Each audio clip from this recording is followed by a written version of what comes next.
Пожарникари од противпожарните единици од Кочани, Виница, Штип, Пробиштип и Свети Николе, како и пожарникари од доброволните друштва, родители, познати и непознати херои, спасувале деца и млади луѓе во пожарот во Кочанската дискотека во раните утрински часови на 16 март. Повредени со изгореници и проблеми со дишењето се и тројца пожарникари, меѓу кои командирот на територијалната противпожарна единица во Кочани, Драган Апостолов, кој е на клиниката за токсикологија. По секоја трагедија, голем пожар во источниот регион, се отваря и темата за опременоста и кадровската екипираност на противпожарните единици. Телма пред 4 години објави дека пожарите во општините Кочани, Чишиново, Блешево и Зрновци ги гаснат купно 16 пожарникари. Истиот број на пожарникари и денеска, а според бројот на население треба да има 33. За опремата и кадровската екипираност товарот го носи само Кочани, но не и останатите две општини.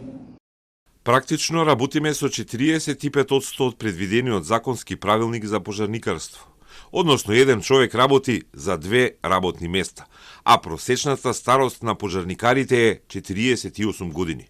Возниот парк е стар, набавен главно од донација, а општина Кочани едва и може да обезбеди сервисирање, а уште помалку да обезбеди ново возило, опрема и обувки, макар и преку проекти од источниот плански регион или слично, затоа што се смета дека потребите ни се задоволени. Поголемиот пожар на Илинден 2 август 2021 година во Кочани се формираше и доброволното противпожарно друштво. Доброволците пожарникари од тогаш па се до денеска волонтерски и храбро учествуваат во гаснењето на сите пожари, како и во дискотеката Пулс. Председателот на Кочанското доброволно противпожарно друштво Златко Илиев во својот Facebook статус вели дека недостигот од основно познавање на населението за однесување при пожар е една од клучните причини за трагични последици. Забележува дека противпожарниот апарат што се гледа на една од снимките со кој се гаси почетниот пожар е несоодветен.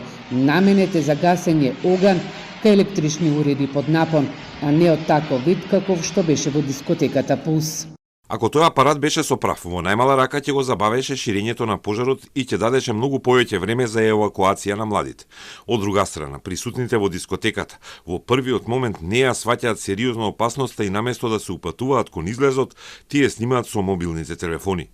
Заедничко во двата момента е незнаењето и недоволната едукација. Нешто што во иднина треба да се свати многу сериозно и да се работи на тоа. Секој од нас да има елементарно познавање за противпожарна заштита.